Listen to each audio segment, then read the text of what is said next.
Halo semua, di video kali ini saya akan membahas sedikit tentang perkembangan makroekonomi, di mana di bulan Juli 2022 secara mengejutkan Bank Indonesia ternyata tidak menaikkan BI 7-day reverse repo rate atau orang kenal dengan BI rate. Padahal kalau kita lihat di Amerika Serikat, suku bunganya sudah naik secara agresif 3 sampai 4 kali tahun ini dan masih akan naik lagi sampai dengan akhir tahun. Pada saat yang sama, kurs nilai tukar rupiah sudah di 15 ribuan. Itu juga salah satu indikasinya karena Amerika menaikkan suku bunga, BI-nya enggak gitu. Nah, kira-kira kenapa ya Bank Indonesia tidak menaikkan tingkat suku bunga? Dan kira-kira dampaknya apa ke pasar modal Indonesia? Untuk topik ini, terus terang saya banyak berdiskusi dengan Pak Winston Swart. Beliau adalah Direktur Investasi di Panin Asset Management yang mengelola dan membawahi semua reksadana Panin. Jadi untuk topik ini saya kemarin diskusi cukup banyak. Nah, yang saya bawakan hari ini adalah rangkuman berdasarkan diskusi saya dengan beliau pada waktu itu. Pertama kita lihat dulu alasannya. Kenapa sih BI tidak menaikkan tingkat suku bunga? Nah, kalau kita lihat di sini dikatakan inflasi inti terkendali. Inflasi inti itu apa? Jadi inflasi itu ada total yang kita baca 4,35%, di mana angkanya sudah di atas BI rate. Kemudian ada inflasi yang di luar total itu dibagi lagi. Ada namanya inflasi volatile food, misalnya yang harga bawang kalau lagi panen bisa 20-30 ribu, kalau lagi menjelang lebaran atau lagi langka bisa 80 ribu, 90 ribu. Jadi sangat volatile sekali harganya, termasuk harga daging, cabai dan seterusnya gitu. Nah, itu volatile food. Kenapa ada foodnya? Karena kebanyakan yang volatile di Indonesia adalah harga bahan pangan. Kemudian ada namanya inflasi yang harganya dikendalikan oleh pemerintah, inflasi administered price. Kalau di luar negeri mereka sebutnya energi. Ya, tapi beda ya. Kalau Indonesia harga energi dikendalikan pemerintah, di luar negeri enggak. Jadi sebenarnya itu tidak sama. Nah, administered price ini itu seperti BBM, ya, Pertalite, BBG, kemudian listrik dan seterusnya.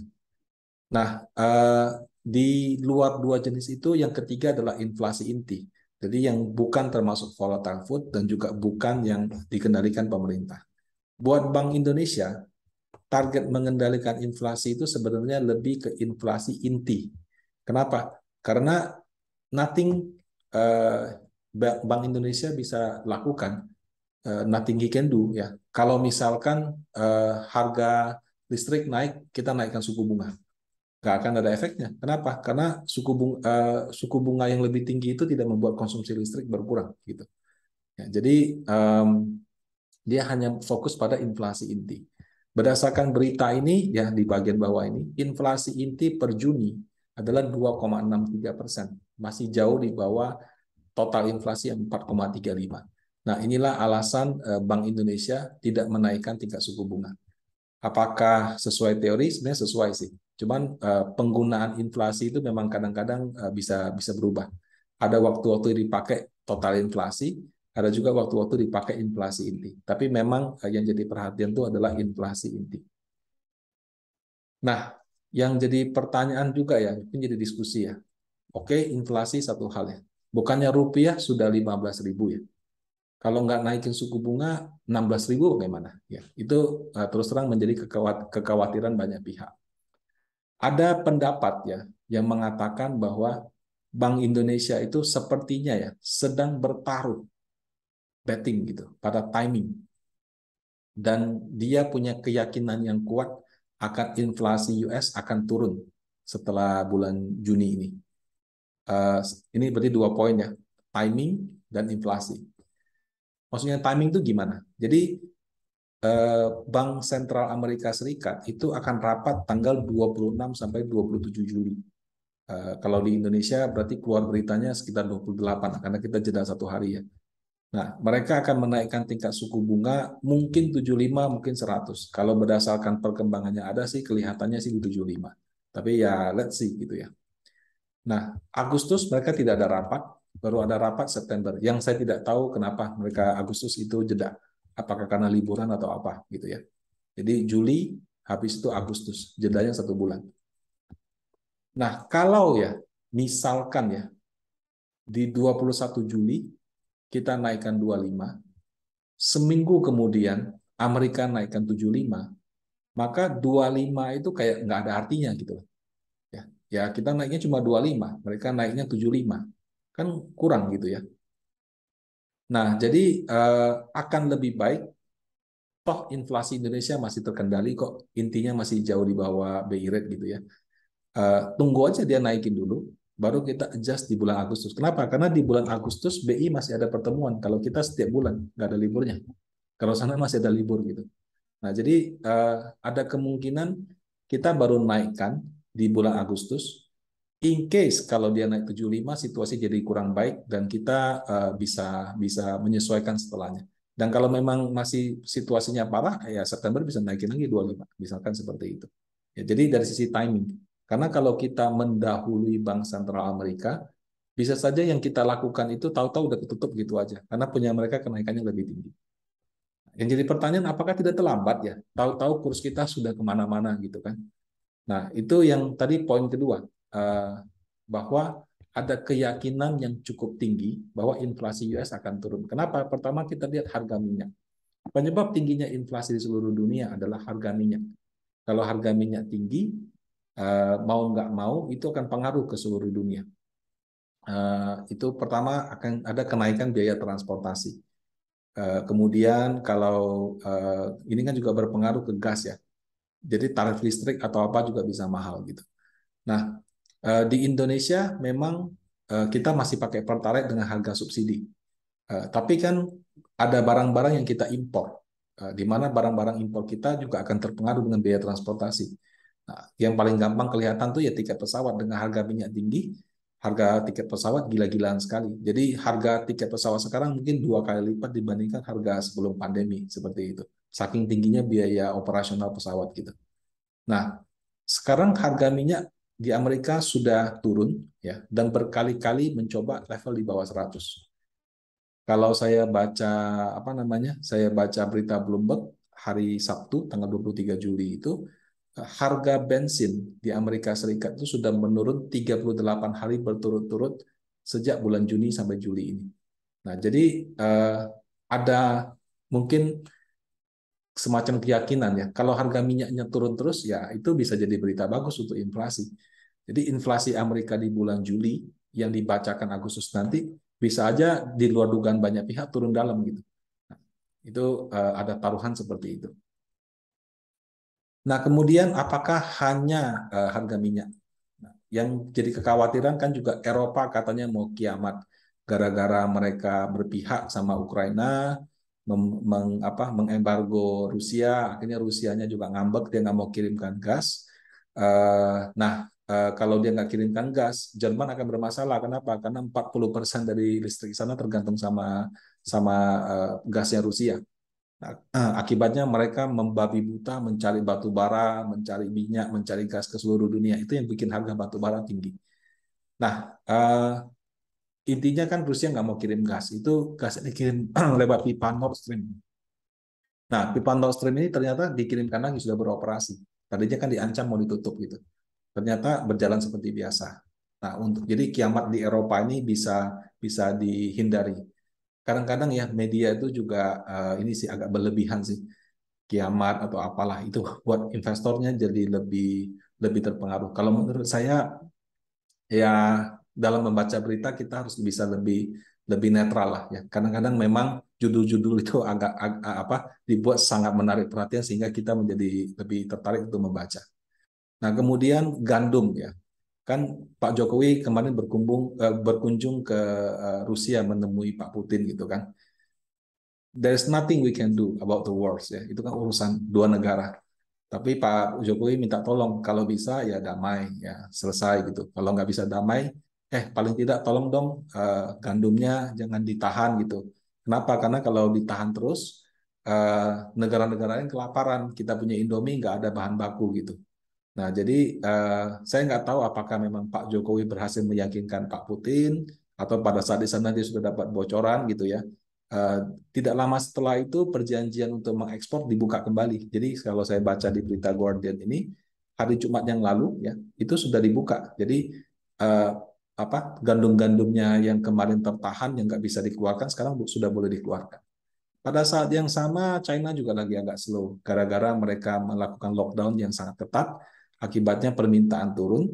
Nah, itu menyebabkan komoditi itu kayak lagi hilang angin. Ya mungkin ada batu bara yang lagi agak bagus karena karena kelangkaan, tapi komoditi yang lain sudah pada turun.